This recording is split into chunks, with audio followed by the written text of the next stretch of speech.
Food जल्लोषमध्ये आपले स्वागत आहे। आज आपण दाखवणार आहे दुधी भोपळ्याचा हलवा।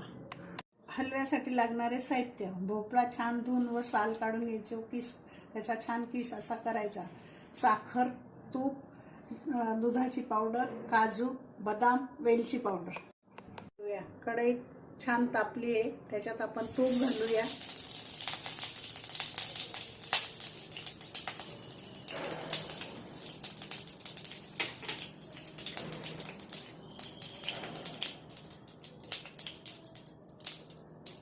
तूप गरम झाल्यावर त्याच्यात दुधीचा किस घालूया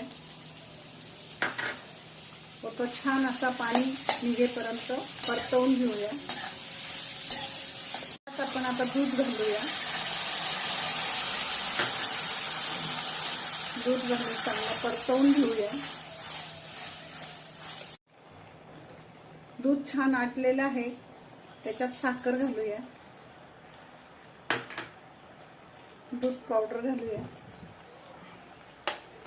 वेलची घालूया, काजू बदाम, छान त्याला असे परतवून घेऊया।